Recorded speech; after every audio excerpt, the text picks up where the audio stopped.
this fun? Sure is.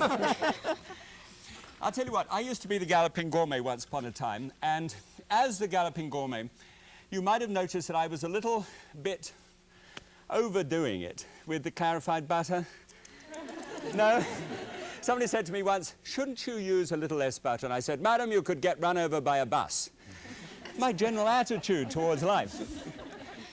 But as the Galloping Gourmet, I was actually given the title by Weight Watchers International of public enemy #1. I was crushed. Crushed.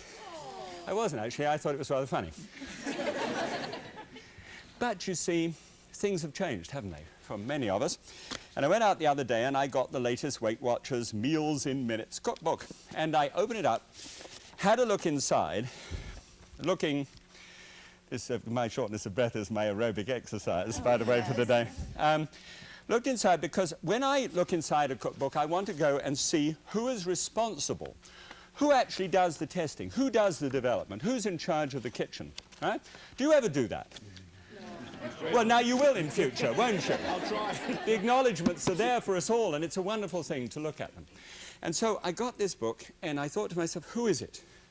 And I'm sure you'd like to see the front cover of the book for a start, wouldn't you? Yes, is that enough? Good. Here is Nina Procaccini. I love the way you say it. Oh, you love it! Nina is the head chef behind the development of all of these books. Would you please give her a great big welcome? Please, welcome. Now, can you imagine sending an expert a form to fill in and saying, would you please write up the very most wonderful food that you love in all the world? And she filled in this very complex form. And then taking her best loves of food, I have concocted a dish for her that hopefully will get me off the hook of being public enemy #1, you see. And we'll find out by the end of the program whether we actually succeeded in doing that. Would you like to hold your book for a moment? Surely. And bring it over with you? Thank Okay, you. come on, let's have a go. Sorry.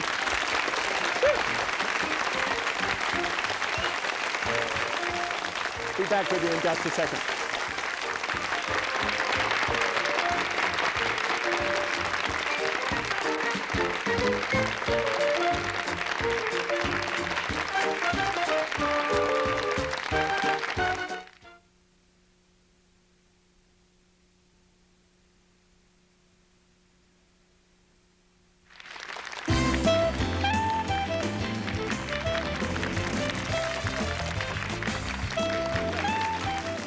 Okay, thank you so much. Thank you for being with us today. All right, first things first, I want to get something on the heat quickly, and this is the Roma tomato. This is one of Nina's favorites, and she loves tomatoes, and you can understand that. She's brought up in Brooklyn. She has Italian parents, and she married a part Italian, part Russian. And you know, you don't have any alternative but to like tomatoes when you think about it. So I've got 1 pound of tomatoes, and they've been cut up of these plum-shaped tomatoes. You know, they seem to have more flesh in them and more colour in them than the beefsteak things. I like the beefsteak ones when they're grilled, but I mean, these are fantastic. So pop those down into a saucepan there and get those on the heat. I just want to steam, I want to raise the temperature a little bit and soften them just a bit for a reason that... well, it'll become apparent just a sec. All right, in this pan, which I've got on the heat, and that's about 4. I don't know whether you have got digits. Do you have, or do you just have high, low, and things like that on yours? Well, I have numbers on mine, and so I go up to 6, all right? So when I say 4, you know that that's medium high, you know, and that's just about right. Okay, the oil that we're using is a little bit of olive oil, and about 1 teaspoonful, actually, and just a smidgen of toasted sesame oil in it. And that's just because of the clarified butter that I left behind. And when you cook with the clarified butter, that smell of butter comes up around, and that's what's so hard to lose, isn't it? Do you find that hard to lose? I find it's hard to lose. And so what I'd like to do is just put that toasted taste in it so as to produce some aroma, which actually does the dish. Okay, so that's heated up now. And into that, we've got this walla Sorry. We have this Walla Walla onion here. And a Walla Walla onion at this time of year, whatever time of year that is, it's the beginning part of the season of the year. Not when the Walla Walla, which is a sweet onion, not when it's gone, you know, into its max size, but when it's like this and it's young. I'm not sure whether anybody's here from that part of the country. If you don't know where Walla Walla is, oh, you are? Right here on the second row at the end there. This is familiar to you. Really?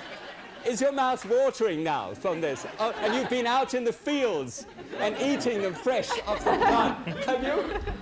Oh, you haven't? We've grown them. You've grown them? Oh, my gosh. We have an expert. All right. Well, with these, and what I love to do with these is just to give them a nice fine slice. And what I so want to happen here is for the sweetness of this magnificent vegetable to come up into the soup itself. There's nothing quite like this flavor in all the world. There are all kinds of people who would say and write me postcards and say, we have a sweeter onion and things. But this is wonderful. It's an incredible experience. Now, when you've sliced it up, and it can be quite roughly sliced because we're making a great soup out of this, I want you to just savor with me just this. It's a sweet, crunchy, gorgeous. It doesn't smart and sting your eyes. It's almost fruit. Okay, good. So we take this and then drop that down in on top of that 1 teaspoonful of oil there. And because a number of people think that you really can't cook Italian unless you use huge, copious quantities of garlic. Not so. Oh, that's a clove of garlic, by the way. At least it was. This is my patented, or patented for our chaps in England. Spread it around a little bit. This is my patented method of actually chopping up garlic and using it. Just hold the tip of the knife blade and just roll it backwards and forwards. And then you can just bash it all up on the end of the knife and put it in. It doesn't necessarily mean, if you cook Italian, that you've got to use huge quantities of garlic. In fact, it's not so. It's the most magnificent cuisine in the world, as far as I'm concerned, and I'm cooking this Italian style because of Nina. It has a wonderful delicacy. It doesn't reach out and with 4 fingers at a time, punch you right between the eyes. No, it's delicate. It woos you. Isn't that right? Nina is the food. It comes, you know, and it surrounds you. It's not, you know, it's not like the French. Uh-oh. So that's done. Now I want to put. I just had about 6 ounces of the Walla Walla onion, or 8 if you prefer, and just stir that around to release the natural oils behind that. And then these little, oh yes, sorry, I can do this first. I want to put in 6 ounces of a tomato paste. Now I love fresh things, but I noticed tomatoes were enjoyed by you, Nina, and I thought that if we had a no salt added tomato paste, that might be all right, just to give a boost, to the color here. And good. Now this is another one of Nina's favorites. This, if I can sort of peek through it, this is fennel, and it has a large root end, rather like a parsnip which has been squashed, and it tastes like black licorice. You know, have you ever tasted licorice? You know what licorice is like? Just take that off. You can actually take this and dry it and use it later if you want to. But here I want to use just a little of the, move that to the side, a little of this fennel, which has the most incredible flavor. Now, if you eat this fennel, just like it is now, you take a piece of it and eat it, you will be amazed at its strength. But if you cook it, you will be amazed at its delicacy. It moves into a dish and lifts it up. It's just the most gorgeous taste. How many of you have ever used this in cooking? Come on, let me see. Oh, good heavens, it's a revolution. This is a new change. This is a change. All right. So I'm going to cook that together and darken down that tomato paste a little bit. I have absolutely nothing whatsoever to do, so I'll be back in just a moment.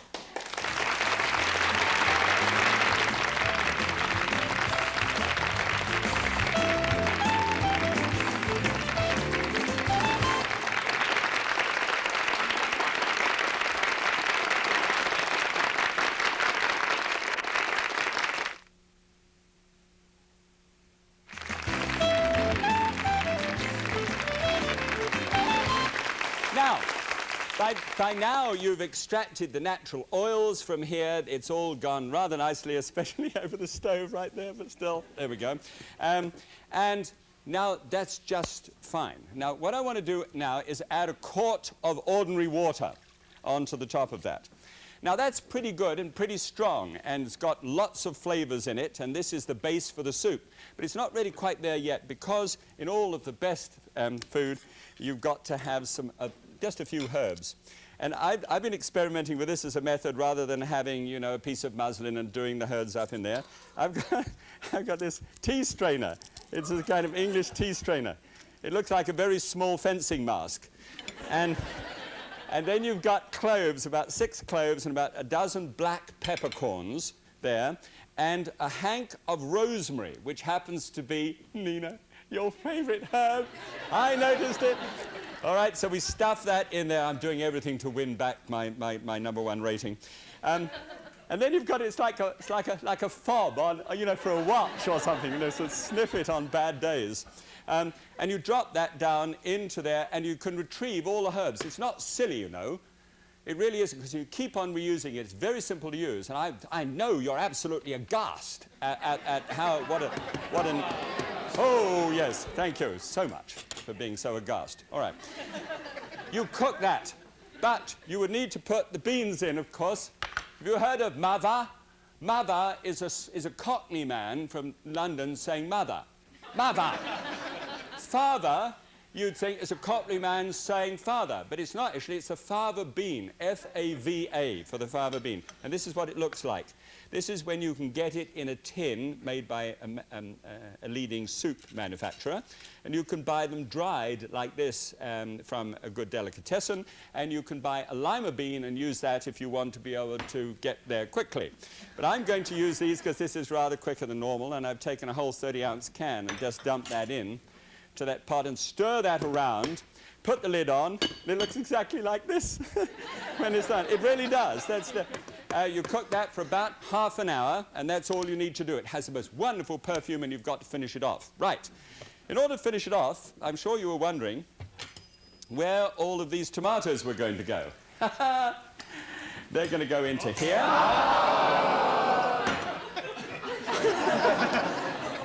Oh, you remember seeing the program. I see. Hey! And then, on what? Oh, dear me. On one side, you see what's happening? They're coming out a slush. You see this side? Slush. You see that slide? There's the lava flow of the tomatoes coming up. Everybody wants one of these, just for the exercise. That's what they want it for. It's going to be in sharper image. All right, now, the reason why I want that is I'm going to refresh this soup by adding absolutely fresh tomato at the end. And you bring that up to the heat, and it does the most incredible things to that. I'm going to put mustard green here, and arugula, or rocket, as some people will call it, and truly, rocket. I'm going to blanch that in water, and it becomes lovely and green, and it must be blanched first, because it's a little too hot otherwise. Take a little of this, and you actually want to get about a quarter of a cup of each of those greens. So you put the greens in, and the flavor is unbelievable. Drop that in the top. Is that difficult? The only thing that you've got to remember to do is to take out the mesh ball, wherever it is. That'll ruin your reputation. Okay, come and have a look and see what I did. Now, the original dish that I compared this with was a super pistou that I had in a back street in Cannes once. Doesn't that sound exotic? And with that dish, this is what the classic looked like, by the way, and here are the numbers for it. In calories, it was just 304 calories a portion, which is not bad for soup. And the fat was 20 grams of soup, which is a little bad for soup. And then the percentage of calories from fat were 59, which is definitely not a good idea. So what I did, I took out, first of all, the cheese. And just have a look and see what that cheese actually looks like. That is just 2 ounces of cheddar cheese. That's 228 calories just on its own.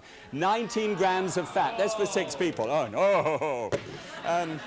The next thing I did, I took out some of the surplus oil because, you know, in the Mediterranean countries, they really like oil and they rely upon its flavor so much. So we actually did this, and there was 477 calories in just 4 tablespoons full of oil. Look at it. Remember that. That's terribly important. All right. And then butter, because, again, it's the mixture of, especially in Nice and Cannes, the butter and the olive oil together adds that marvelous taste, you see, which is so difficult. Here's the butter, and this is what this looks like. 400 calories, 46 grams of fat, and took that out. Now, if you take that out, now, come on. It was lean, and it didn't have any guts to the soup at all. So we had to add something back in again. So we added in, for the aroma, just a little of that oil with the toasted sesame. We put colour into it with the arugula. We put colour with the mustard greens into it. We put also colour with, let's face it, with the fennel as well. And we put texture in there by using these wonderful fava beans. So we took out all of that. The greasy stuff. Do you see this as far as your own recipe is concerned? Something that you really like that. So you take all of that out, and you don't just say, ban that, don't do that. But you take this colour and this creativity, and you stuff it back into the thing, and it's marvellous. Now, I'll show you what the final dish looks like, okay? The classic was 304 calories. Now, let's have a look at Minimax. 122. Now, that's amazing, Jenny. Thank you. Oh, just a moment. I want to show you what the fat looks like. From 20 grams of fat to only 2 grams of... Isn't that nice, Nina? Good. 59% of the calories from fat. You're licking your lips and watching at the same time. 59... What's that? How much? How much? 11. Down to 11 grams. That's pretty good going. Shall we find out and see whether Nina likes the dish created for her? Yeah. Really? Come on. Come on.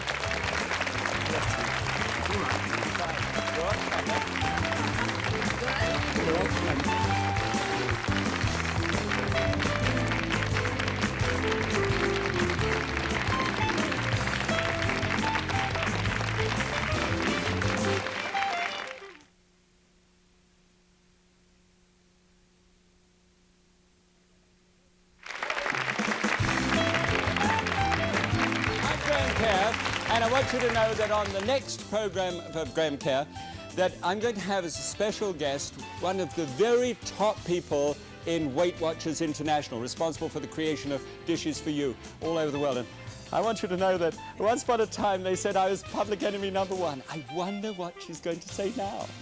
Next one.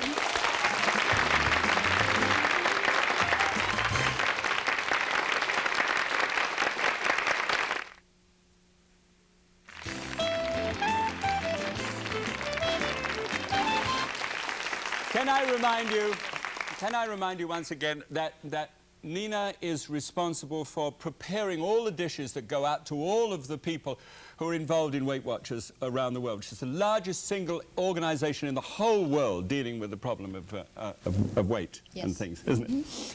But more than weight now, because it's creativity and everything else, because of what you're up to. Now, enough of this chat. Dig it in, and I want your appraisal, okay? Absolutely wonderful. Is it? What a beautiful blend of flavors. It is all yours. It's beautiful. It's your favorite food. I love it. It's your favorite. It's how you were brought up. Yes. It should speak of the corner in Brooklyn where you were a child, and come skipping home from school, and there was Mama. You see, stirring. Isn't that right? Well, she worked a lot too. She did. Okay. Well, now these are a few of your favorite things, and I would have never thought of putting these together, but it's a wonderful thing. Just quickly, you guys, think of the people you cook for. Think of writing a list of the things they love the most, and be creative yourself with that. I want to ask you one question. if you were to leave us all here today with the key thing that you'd want to tell us of all of your own personal life with regard to food, how would you sum it up? What's the most important single thing? Well, I guess it would have to be that since I grew up with only the freshest and finest ingredients, I would have to say to everyone, look for the best quality ingredients you can start with and do it. Just take it from there and be creative. Don't be afraid of cooking. It's a lot of fun. Is that now? And all of your life, it's been like that? Oh, yes, yes. Aromas in the kitchen. What about somebody who didn't have a mother like that? Can they be creative too? Of course, why not?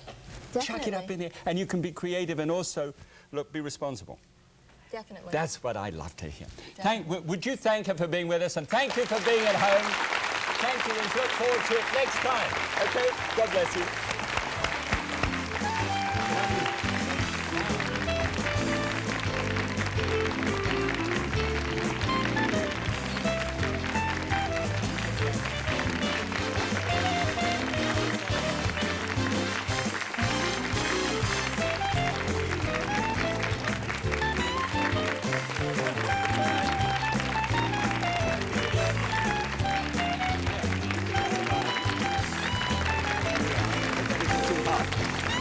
Wonderful. It is delicious.